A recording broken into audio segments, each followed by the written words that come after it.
आणि तर चला सोलापूरमध्ये एक ब्रेकिंग न्यूज आहे।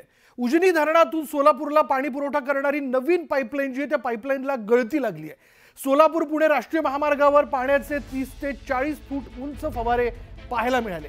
सोलापूरला जाणारी नवीन दुहेरी जलवाहिनी जी त्या जलवाहिनीला गळती लागल्याने सोलापूर पुणे राष्ट्रीय महामार्गावर पाणी साचल्याचे दिसून येत आहे। लंबोटी गावाजवळील चंदननगर इथे ही पाण्याची पाईपलाईन फुटली। पाईपलाईन फुटल्याने लाखो लिटर पाणी जे ते वाया गेलेलं आहे। मागील अर्ध्या तासापासून ही पाईपलाईन फुटल्याचं पाहायला मिळते। 2 दिवसांपूर्वी उजनी धरण ते सोलापूर दुहेरी जलवाहिनीचं काम पूर्ण करण्यात आलंय। बघा उंचावरती जाऊन हे फवारे जे आहेत ते आजूबाजूला बाहेर पडताना दिसत आहेत। किती मोठ्या प्रमाणात पाणी आतापर्यंत वाया गेलं असावं, कारण ही पाईपलाईन फुटून साधारण अर्धा तास होऊन गेलेला आहे। एकीकडे आपण बघतोय हंगामपूर्व पाऊस जरी पडलेला असला तरी काही जिल्ह्यांमध्ये पाणी टंचाई जी ती संपू शकली नाही, मिटू शकली नाहीये। टँकरने पाणी पुरवठा केला जातोय। अशात ही पाईपलाईन फुटलेली आहे। अधिक तपशील आपण जाणून घेणार आहोत। आमचे प्रतिनिधी प्रीतम पंडित आपल्या बरोबर आहेत। प्रीतम, काय माहिती याबद्दल? नक्कीच दृश्यांच्या माध्यमातून पाहायला गेलं तर ही जी पाईपलाईन आहे ती नवीन पाईपलाईन आहे आणि तिथं दुरुस्तीचं काम सुरू होतं। मात्र एक दुरुस्तीचं काम करत असताना त्यामधील एक प्लेट सरकल्यामुळे जो फवारा आहे तो मोठ्या प्रमाणात उडलेला आपल्याला या ठिकाणी दिसत आहे। हे चित्र आहे ते सोलापूर पुणे राष्ट्रीय महामार्ग आहे येथील आहे आणि लांबोटी जवळ म्हणजे सोलापूर जो टोल नाका आहे त्या टोल नाक्याजवळचे हे दृश्य आहेत। मात्र दृश्याच्या माध्यमातून पाहायला गेलं तर नवीन पाईपलाईन फुटल्यामुळे जे ते फवारे आहेत ते 30 ते 40 फुटापर्यंत उंचवर गेलेले आहेत। मात्र असं असलं तरी नवीन पाईपलाईन फुटल्यामुळे जे काम झाले आहे त्या कामाबाबतीतही प्रश्नचिन्ह निर्माण होत आहे। असं असलं तरी लांबोटी गावाजवळील ही जी पाईपलाईन फुटल्यामुळे त्याचे जे दृश्य आहे ते पूर्णपणे 2 ते 3 किलोमीटर पर्यंत दिसून येत आहेत। असं असलं तरी मात्र हजारो लिटर जे पाणी आहे ते वाया गेलेलं आहे। त्यामुळे पुढे तरी जे काम झालेलं आहे 90 किलोमीटरची जी पाईपलाईन आहे त्यामध्ये अशा प्रकारची किती दुरुस्तीचं काम चालू आहे ते पाहण्यासारखं असणार आहे।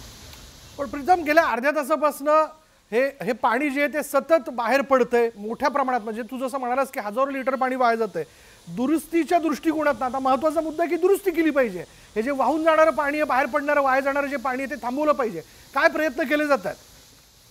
नक्कीच पाहायला गेलं तर सोलापूर महानगरपालिका असेल यांच्याकडून ते आता कर्मचारी आहे ते दुरुस्तीचं काम सुरू केलेलं आहे। असं असलं तरी 90 किलोमीटरची ही पाईपलाईन आहे त्यामुळे उजनी धरणातून जो काही पाणी उपसा होतो तो थेट त्याच पाईपलाईनच्या माध्यमातून सोलापुरातील पाकणी येथील जे जलशुद्धीकरण केंद्र आहे त्यामध्ये पोहोचवण्याचं काम होत असतं। त्यामुळे या ठिकाणाहून जे हजारो पाणी एकत्रित पाईपच्या माध्यमातून येत असतं। यातून आता ही पाईपलाईन फुटल्यामुळे कुठेतरी जे फवारे आहेत ते मोठ्या प्रमाणावर डोंगरा एवढं हे पाणी आपल्याला दिसून येतं आणि त्याची जर स्पीड पाहायला गेलं तर मोठ्या प्रमाणावर आहे। मात्र असं असलं तरी गेल्या अर्ध्या ते 1 तासापासून जी पाईपलाईन फुटल्यामुळे जे पाणी आहे ते हजारो लिटरच्या संख्येने वाया जात आहे। मात्र दुरुस्तीचं काम आता कुठपर्यंत चालणार आणि किती वेळ लागणार, त्यावेळेस हे जे दुरुस्तीचं काम शेवटच्या टप्प्यात कधी होणार हे पाहणं सारखं असणार आहे।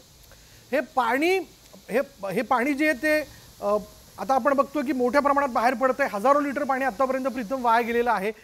किती दिवस झाले होते ही पाईपलाईन तिथे टाकण्यात आली?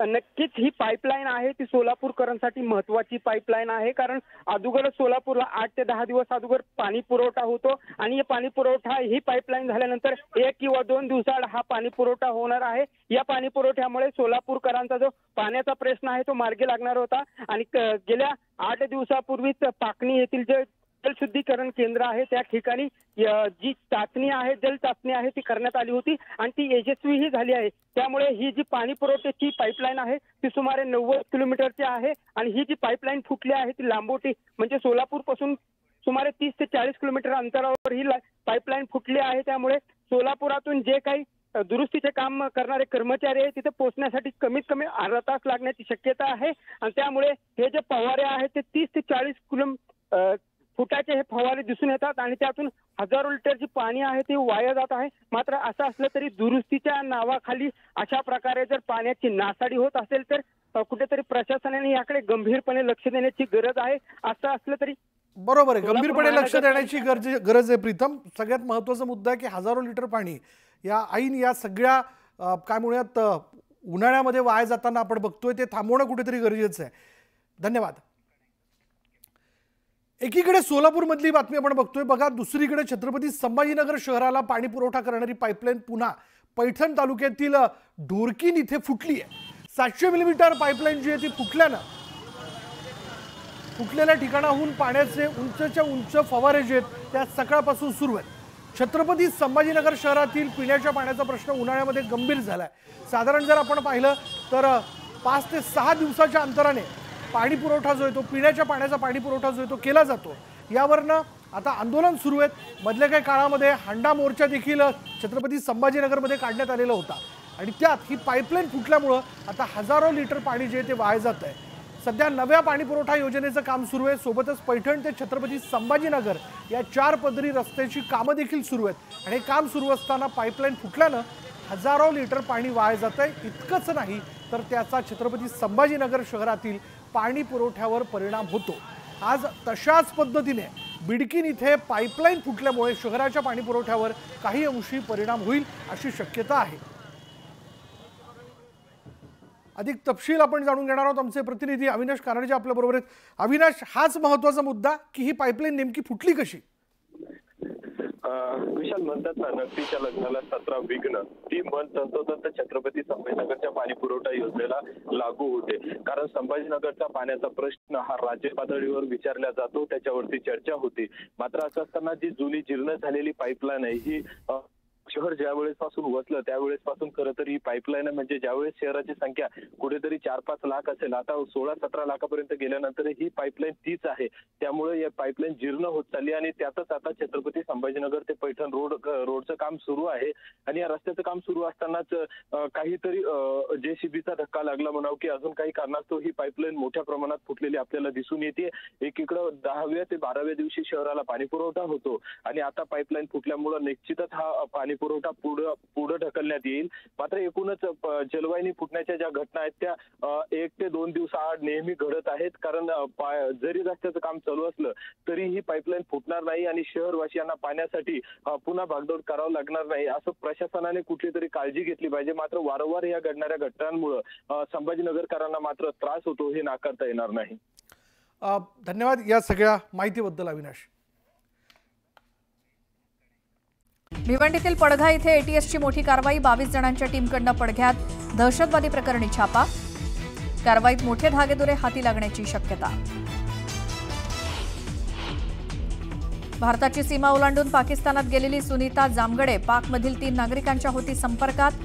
तिघे पाक गुप्तचर यंत्रणेत कार्यरत असल्याचा संशय, पोलिसांकडनं अधिक तपास सुरू। ISIकडनं भारतीय नंबरचा वापर करून अधिकाऱ्यांना हनी ट्रॅपमध्ये अडकवण्याचा प्रयत्न, अटकेतील आरोपी हसीननं अनेक भारतीय नंबर पुरवल्याची सूत्रांची माहिती, पोलिसांकडनं अधिक तपास सुरू। युक्रेनचा रशियाच्या एअरबेसवरती ड्रोन हल्ला, रशियातील अत्यंत महत्त्वाचे मानले जाणारे एअरबेस उद्ध्वस्त झाल्याची माहिती, तर रशियाच्या 40 फायटर जेटचं युक्रेनच्या हल्ल्यात नुकसान। भरत गोगावलेंची मिमिक्री केली, आता तुमची उलटी गिनती सुरू। पुढच्या निवडणुकीत रुमाल डोक्यावर घ्यायला लावला नाही तर नाव सांगणार नाही, महेंद्र थोरवेंचा खासदार सुनील तटकरेंना इशारा।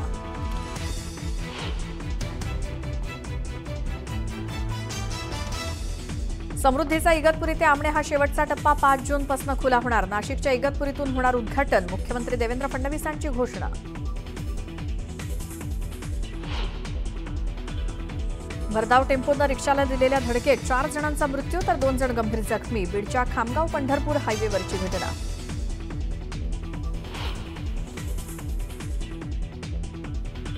मुख्यमंत्री सहायता निधीसाठी आता परदेशातनं देणगी मिळवणं महाराष्ट्र सरकारला शक्य होणार, केंद्र सरकारकडनं परवानगी मिळवणारं महाराष्ट्र ठरलं देशातलं पहिलं राज्य।